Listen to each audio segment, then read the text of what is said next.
and welcome to The Resource, the podcast propelling employer brands to recruit smarter and retain better.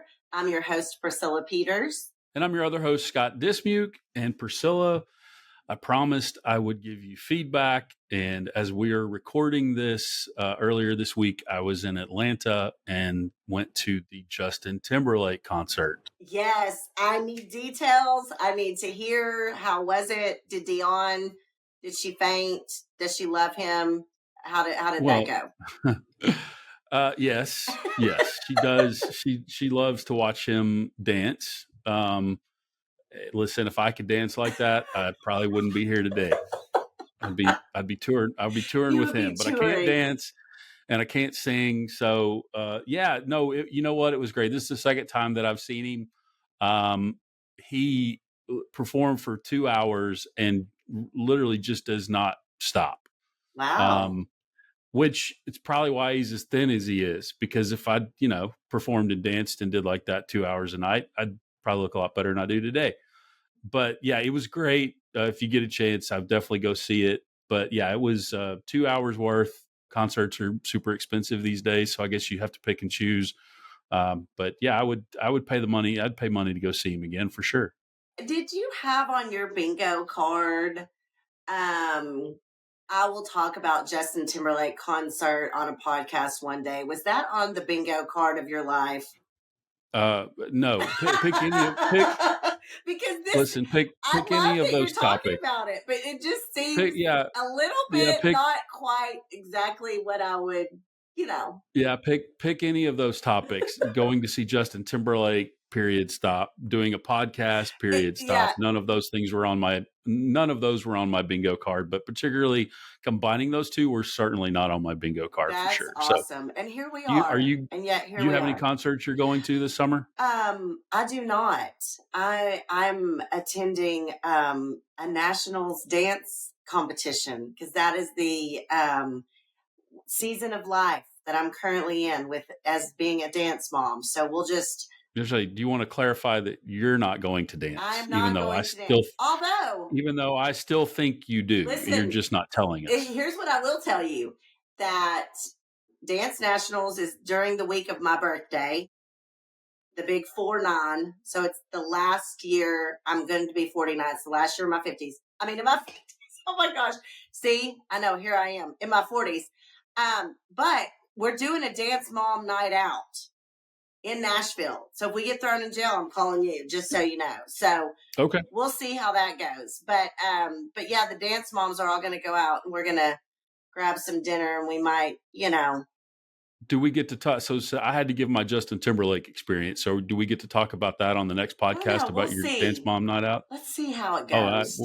We're talking about it, whether you want to or not. I'm bringing it up. Okay, I'm bringing it up. We'll have that.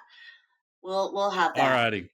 Well, maybe we should get into this a little bit. And obviously, because our show is The Resource, we like to kick off each episode with 2 must-know data points and resources to keep you ahead of the curve, to help you recruit smarter and retain better. So, Priscilla, what did you prepare for us today? Yes. So I brought just a little nugget of data from, I know our last episode, we went through the results of the driver survey.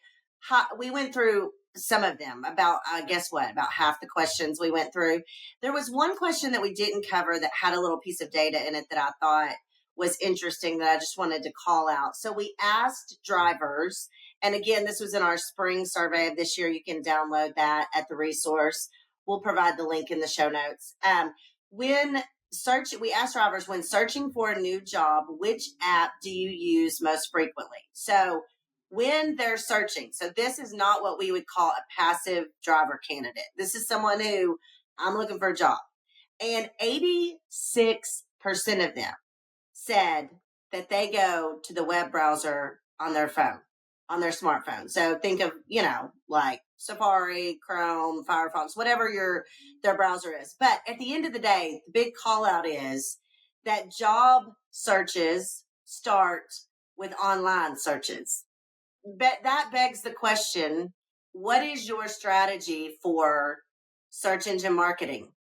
And so I think it's really important to know and understand, okay, overwhelmingly, 86% of drivers when they are looking for a job, they're going online to actually search.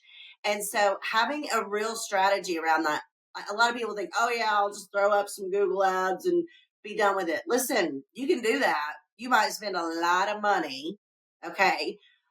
Or you could do it in a more strategic way, use a lot of the technology that's available today, really get some data behind it so you know and understand where you're looking to hire, what is the best time of day to serve up ads, what is the, if I know this is my job description, what are some things I should put in that display ad that's on a search engine, just different ways to think about your strategy. But at the end of the day, we know, and I just kind of made this call out as a note here for myself, job searches start with online searches. So making sure that you kind of have a good strategy around that is super important. So 86% of drivers say that's what they're doing. So we got to kind of have a strategy in play for that. Yeah. So you did the same thing that I did. I went back to the spring survey and found a question that we didn't necessarily go over on the last episode. I was actually going to laugh if we picked the same question, and we didn't. So I'm focusing on the question that we ask drivers when communicating with your dispatcher or your fleet manager.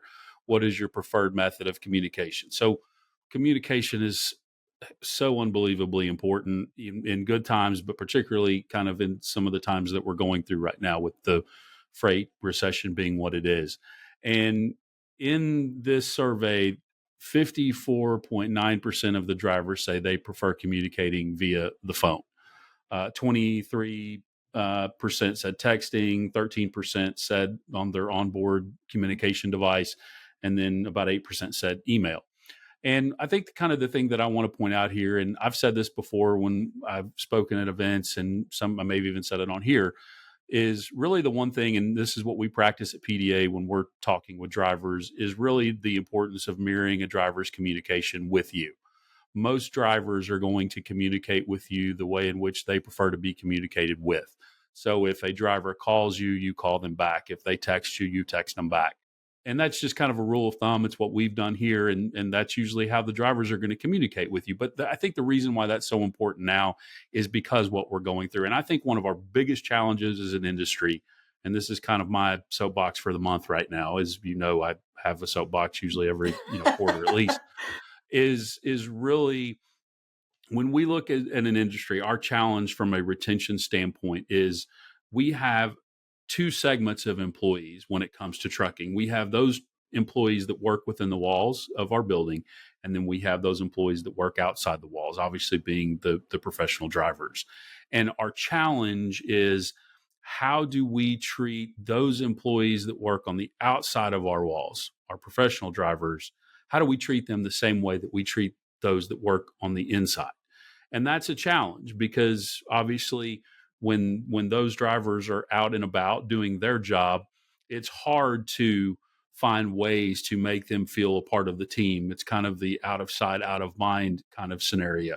And I think communication is one of those ways that we have to figure out as an industry how we can communicate better with drivers, whether that's, again, with their dispatcher or their fleet manager, and having those personal conversations as much as we possibly can.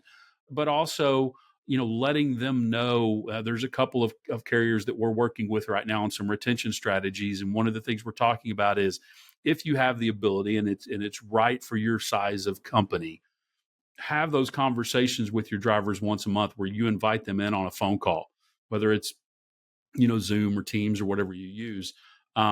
Give them updates as to what's going on. Talk to them about your successes. You maybe get a rate hike or you get a new customer.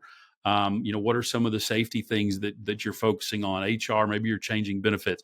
Have those one-on-one meetings with them. Have your C-suite on those calls. They're the ones making those announcements, and it helps those drivers feel a part of the team. And I just think communication is such an important deal.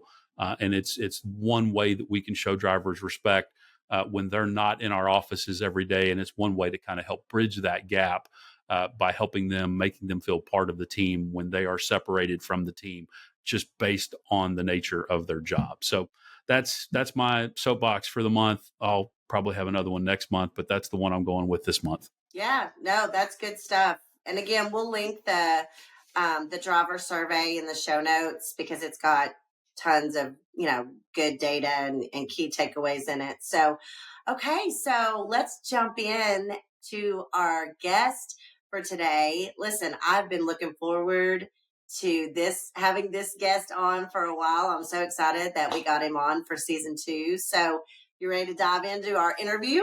Yeah, let's do it. All right.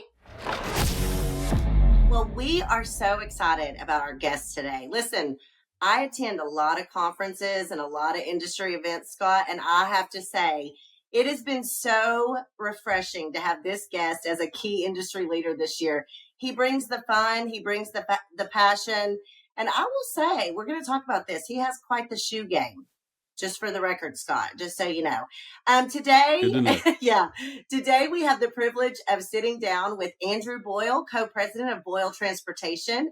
Andrew also chairs the American Trucking Associations and serves on the board of the American Transportation Research Institute. He's past chairman of the Trucking Association of Massachusetts and a member of Northwestern University's Transportation Center Business Advisory Committee. Listen, we have the real deal today. So welcome to the show, Andrew. We're so excited to have you on. Oh, it's a lot of fun, Priscilla and Scott. Thank you for having me. I enjoy your passion as well and good humor, and let's engage on that basis. Listen, I'm not kidding when I tell you the shoe game is on point. Like, I'm trying to think first of all, just real quick, your speech when you were inducted at ATA was my favorite by far. And I'm 26 years in, okay, to trucking. So I will say the whole video you did with the pickleball business and all that, it was hilarious. I loved it. But you always bring humor and all that. Like, I remember when we were in Phoenix, you were really funny. And again, you always have, I always say if a guy has really good shoe game, your wife probably has something to do with that, I would think. I think to some extent, when it comes to sneakers and stuff, that when we were teenagers, maybe you'd have your eye on some of these sneakers, and now there are all these kind of classics, right? That the shoemakers are printing that they engineered 40, 30 years ago, and now maybe when you're at this stage of life, you can actually afford them, so maybe you buy a couple of those. But I don't do these like the super expensive ones. I do the kind of modestly priced ones just for fun. And I also broke my foot 5 years ago playing basketball. So I have a pin in my, like a rod in my foot. So that's my excuse for wearing, funky sneakers to take the pressure off a little. I love it. I love it. That's awesome. I wish I would have kept my original Air Jordans that I got back in the 80s. If I'd known then what I know now, for sure. But Andrew, we really appreciate you taking some time, and we're looking forward to hearing your insights.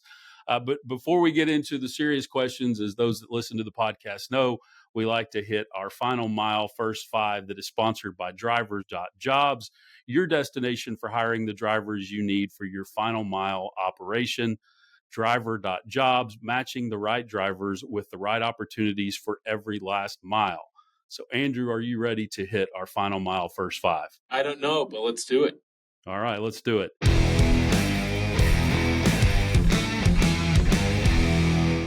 First question. In your opinion, what is the best sandwich? I like Italian subs. So I kind of, I grew up here in the Northeast, and there's a strong Italian influence, and Boston, New York, et cetera. So I do like those, with provolone and all the different kind of, cured meats that are in hot peppers, all that sort of stuff. So it is not something that I can do on a regular basis, maybe quarterly, particularly at this age with different issues. You gotta be careful of that intake. But I love an Italian sub, and I like that question because the late great Warren Zevon, a musician, great lyricist. His line when he's interviewed while he was dying from cancer, he was interviewed by David Letterman. Letterman asked him, "Do you have any advice for people now that you're near death's door?" And he paused and said, "Enjoy every sandwich." That's all great. live by that. That's Nice. great. All right. Question number 2.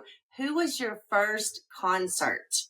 That's a good one. Well, my older brother, I visited in college. My oldest brother, who's my business partner, and I went and saw Jimmy Cliff at his concert at his college gymnasium. So he's a reggae star, kind of next tier down from Bob Marley. So when the doors were opened, I was a teenager and I ran into a wall of smoke.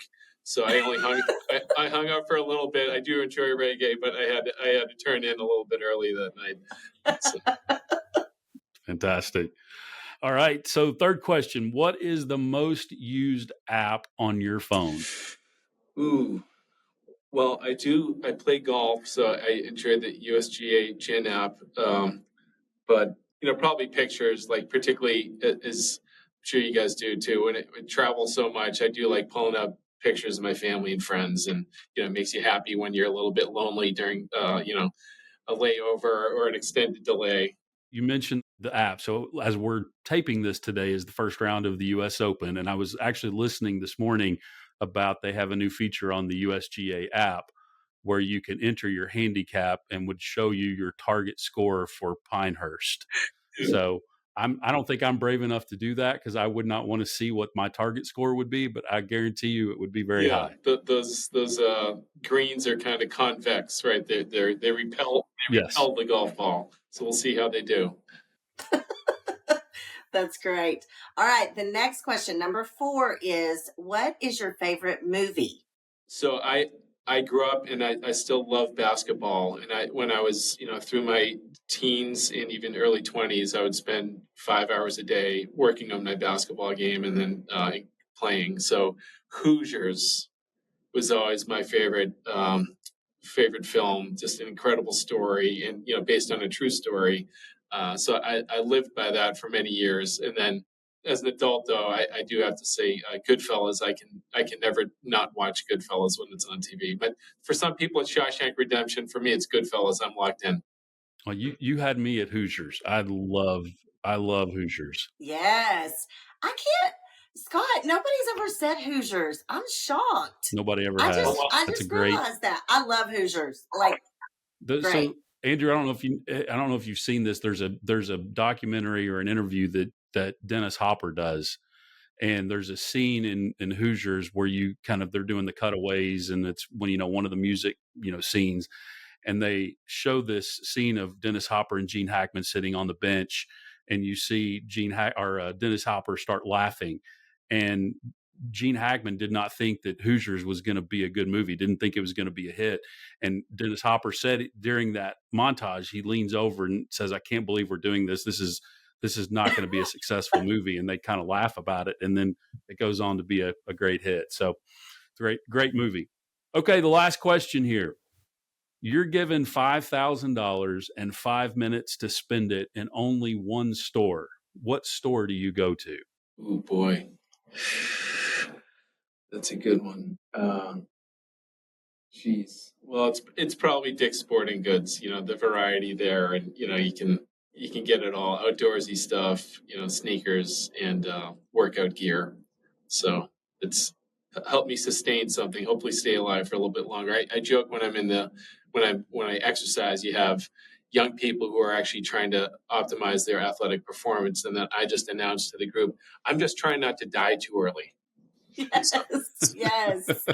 We understand. We understand. All right. Well, you survived the first 5, Andrew. So yes, thanks to Driver.jobs.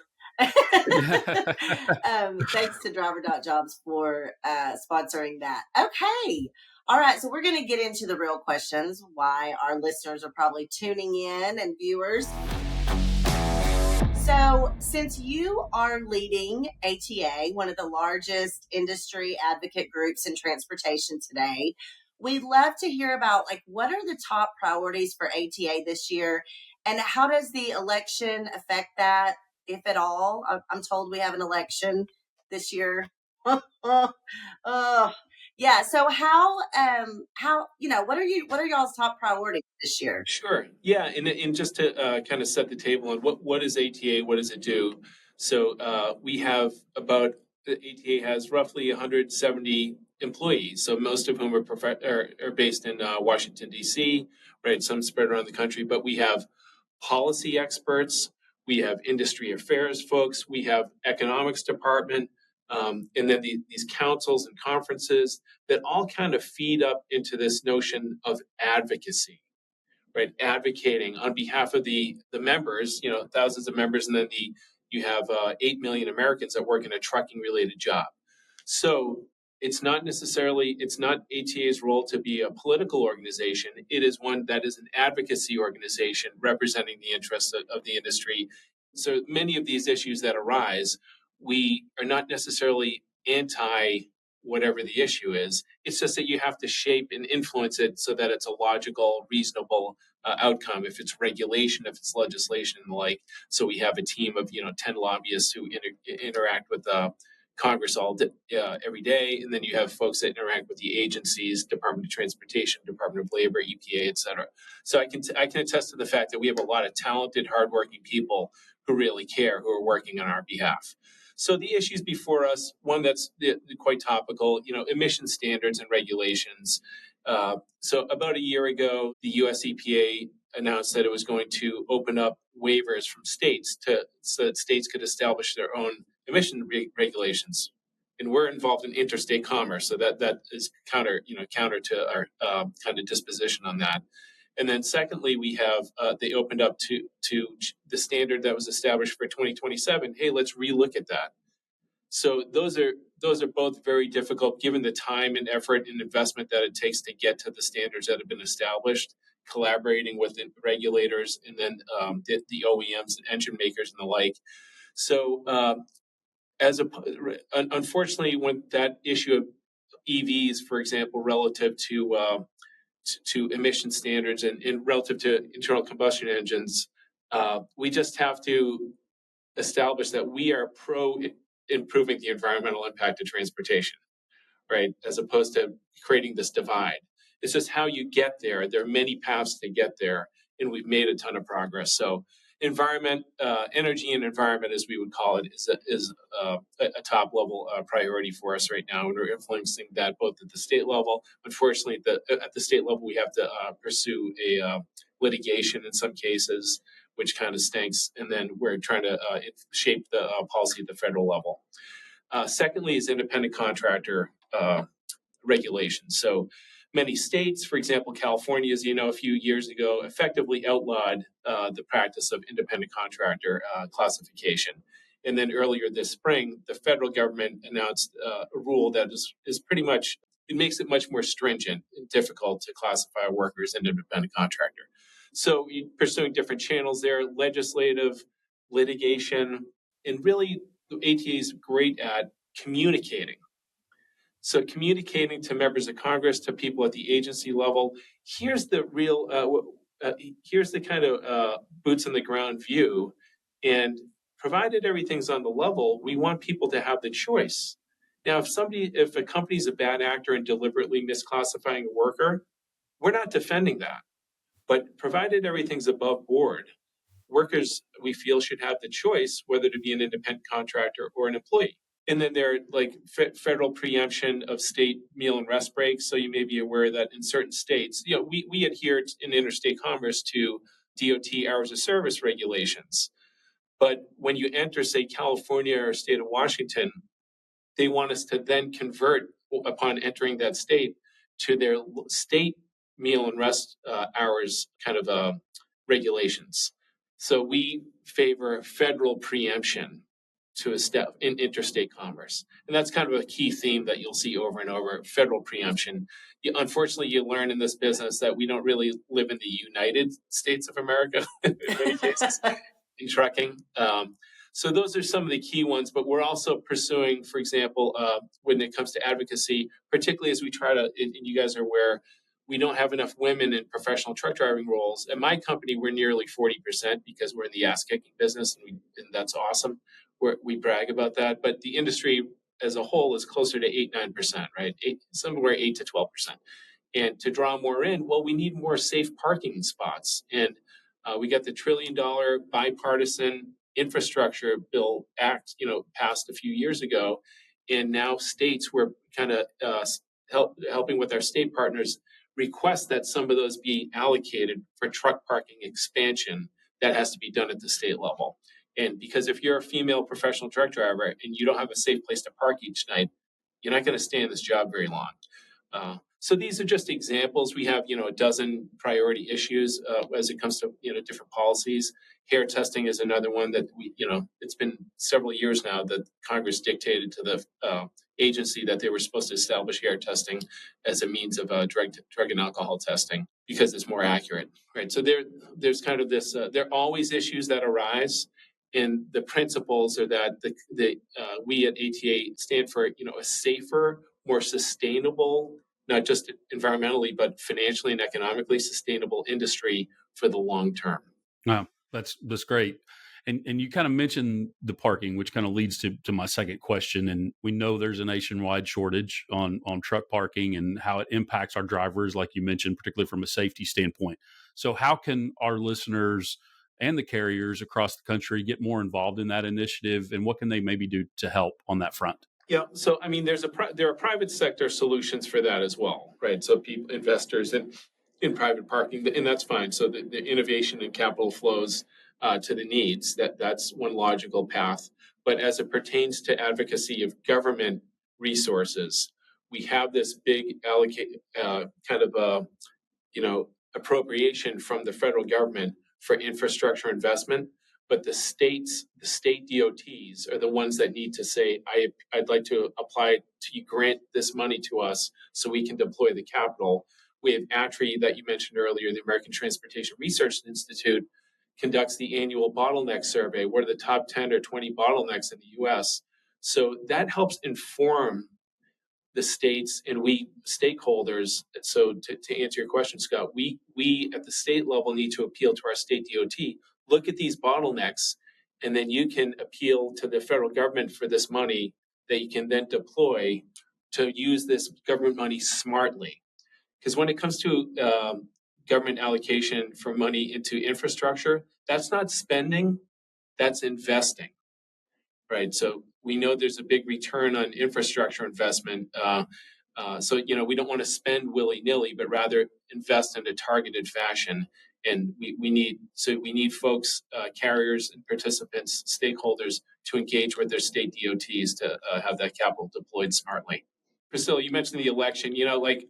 Hey, 75% of Americans are kind of bummed out. That's probably not a technical term, but are not thrilled with the choices we have with the presidential election. But ATA's role is to advocate for trucking. We will engage with both parties, right, to achieve the right outcomes. And whoever says, whatever candidate says, I'd like to meet with you all, we have to go meet with them, right? So we have to put our personal biases aside and be constructive. We got 8 million Americans working in this industry. We transport 80% of the spend in domestic transportation. Let's do that and inform people so that they can serve the public better. Yeah, and I think ATA's always done a really good job at being bipartisan, for lack of a better word. Like you guys, I mean, it's like you said, it's how are we smart about what we're doing and how do we advocate for transportation? I think you guys do a great job of that. Okay. We're Conversion, who I work with, we are advertising folks, right? So I have to tell you, we love the new image campaign that ATA just launched, Nothing Without Trucking. I think it's great. So for us and our listeners, a lot of folks that tune in to the show are really here because we talk a lot about driver recruiting and retention.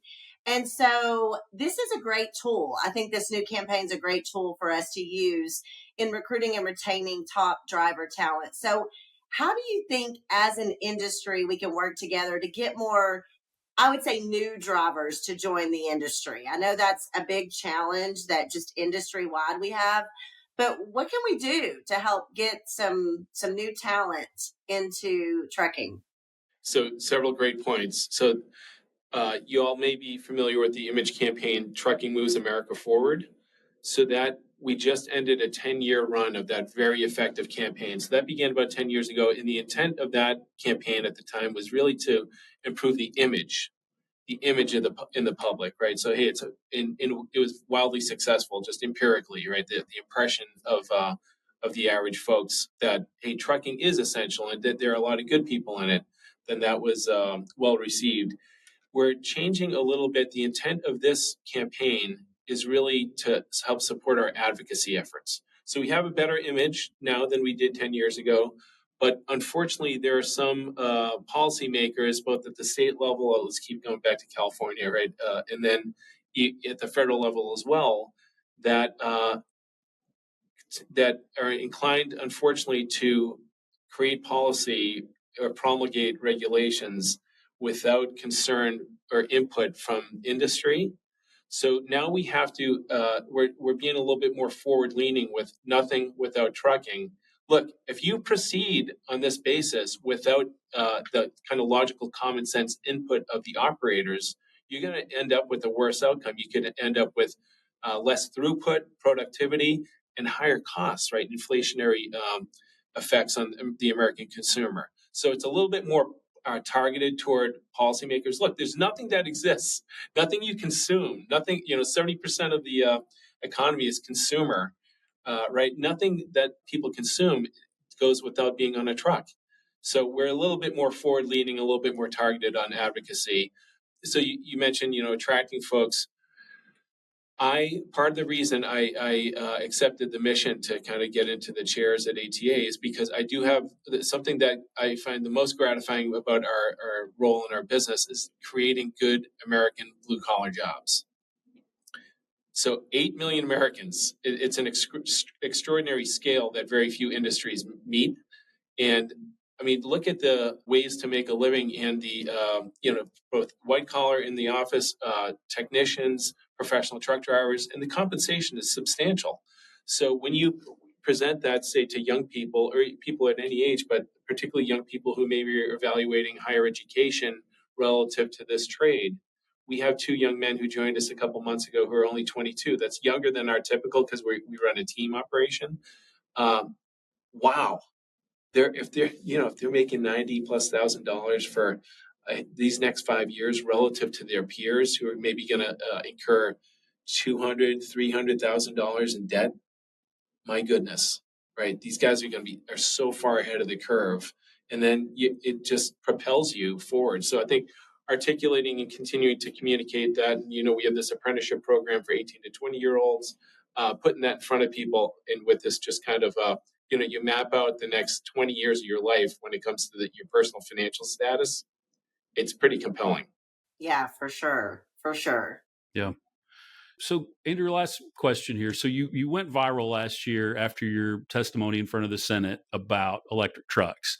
And interestingly, we just released a driver survey that PDA does in partnership with Conversion. And we actually asked drivers, what their feelings were towards electric trucks. And it was pretty overwhelming. 72% of them said that it was negative. But we asked a follow-up as if you said negative, why? And it was pretty glaring that really, I think a vast majority of the drivers, their viewpoint on electric trucks was really just more about a lack of knowledge about electric trucks, more so than just electric trucks. And unfortunately, a lot of the electric vehicle discussion, whether it's trucks or otherwise, has really become political, unfortunately. But it was really kind of a lack of knowledge and understanding about not just the benefits, but just different things that are advantages to the electric truck side of things. So as an industry insider, what do we need to know today and tomorrow about the adoption of electric trucks, and maybe what's the reality of this technology over the next 5 to 10 years? Yeah, it was a fascinating experience. I'm not partisan. I'm not a member of a party, except the Toga Party. And if we, and you're right, Scott, it has become politicized, but we're trying to reframe the argument because what I witnessed a year ago is you have the true believers, right, that no matter what, electrification is the panacea for all environmental ills as they pertain to transportation. And EVs have a role in transportation, even in freight transportation, trucking, heavy duty, it's somewhat that a component and, a segment of it is appropriate. Great. There are a lot of other technologies, right? First, we have to establish, as I kind of prepared for that a year ago, boy, these trucks that we operate are so clean right now. These new, clean diesel trucks are 99% cleaner than the ones I grew up in around in the 80s. So that's phenomenal. And when I drive, a few months ago, I was in Chicago and I'm driving behind an intermodal truck that came, out of the rail yard. And it was billowing black smoke. We're not defending that, right? If anything, what we need to do, because half of the Class 8 trucks in the U.S., roughly half, are pre-2010. If you go from pre-2010 to today, you have nearly roughly an 80% reduction in emissions. So if we were just to modernize that and get half the fleet up to today's standard, in aggregate, half of 80%, you would get a 40% aggregate reduction in emissions. My goodness, why don't we, take that step as and even if we had tax incentives, tax credits, we're trying to repeal the federal excise tax, which is a 12% levy on new vehicles that was established 100 years ago. There are other levers we can use to do this in the very near term, as opposed to waiting for 2050 or something. When I go around the country and I speak to, and I've done this dozens of times, when I bring up this topic, I ask the audience, is anyone here opposed to minimizing environmental impact of transportation? I have had, among probably thousands and thousands of audience members in aggregate, 0.0 people raise their hand and saying, I'm opposed to environmental improvement. So we're all aligned, and that should be the virtue, right? And minimizing environmental impact of transportation is a virtue we can all sign up to. But how we get there, we should open the aperture and say, hey, let's not make perfect the enemy of the good, right? And there are other ways to get there quite efficiently, not for trillions and trillions of dollars. So the steps that ATA took, or affiliates took a year ago, or year plus ago, a year and a half ago, ATRI did a great study on the life cycle analysis of BEVs, internal combustion engines, and then other alternative fuels. So, for example, renewable diesel, they published a study recently that just shows that renewable diesel can use the existing fueling infrastructure, existing engine technology, and actually have a greater benefit, as nearly 2 times benefit relative to BEVs in life cycle. Because as we know with BEVs, they're inputs, rare earth minerals from parts of the world that don't adhere to the same environmental standards, right? So we have to look at the life cycle as opposed to simply looking at tailpipe emissions. So it was fascinating to do that. It was a great honor to represent our industry, and I would just encourage folks, when you have the opportunity to interact with public officials, as I painstakingly tried to do, is not to grandstand and not to bitch and complain. I think that most of them are there trying to do what they think is the right thing. But it's our kind of boots on the ground view that maybe can help shape a little bit of that outcome. And we use information such as the ATRI studies that position us as a reasonably intelligent, articulate, and informed ATA, as opposed to just complaining and whining, right? But it's weird, the social media component of it I don't really like, because I want us to be Americans. I don't want to be a Republican or a Democrat. Let's be Americans. We can solve these problems. It's an incredible country. The innovation we have and the culture of innovation is such that we can get there. And renewables are great. That we all want vehicles that are environmentally friendly in a production fashion as well, and powered by renewables. That's all awesome. We all would like that, but we need these bridges to get there. So let's not, make perfect the enemy of the good in the interim. And I don't like when people kind of hijack some of that testimony. I still have people telling me they see it each day and stuff, but in these weird social media accounts try to position it from their own bias, like that detracts us from the mission. Let's get to that mission and let's be Americans. I love it. Well, you said 75% aren't happy with their choices in November. What are you doing in November? Jeez. Can you imagine any human subjecting themselves to the opponent spending $1 billion to, unearth anything you've done since birth? Like, no, not at all. Yeah, they might go all. back to that concert you were at. Just kidding. There you go. Well, it's like you either have to end up being somebody who's really boring or somebody who's a total sociopath and doesn't care. Yeah, exactly, And that exactly. maybe those are the people we have, Well, that was Oh, great. Thank you so much, Andrew. This was great. It was good for us to kind of catch up and hear everything that's going on at ATA and just kind of get your insight on a lot of things. We appreciate you joining us, taking time out. You're a busy man, so we really appreciate it. Yeah, but it's fun.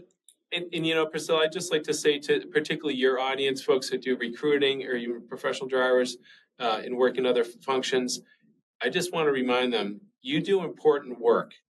You do important work, particularly what a privilege it is to try to attract people to this industry where there are real opportunities for them to earn a self-sustaining wage and kind of provide for families. And that you should be proud of the work that you do. And ultimately, we serve an essential role in the nation's economy. So puff out your chest a little bit and thank you for the work that you do, particularly the technicians and professional truck drivers over the road. All right. Perfect. Well, thank you so much. And we'll have you on again. And you'll have to tell us about your latest concert next time. So thanks so much. Have a great day, Andrew. We appreciate it. Thank you, guys.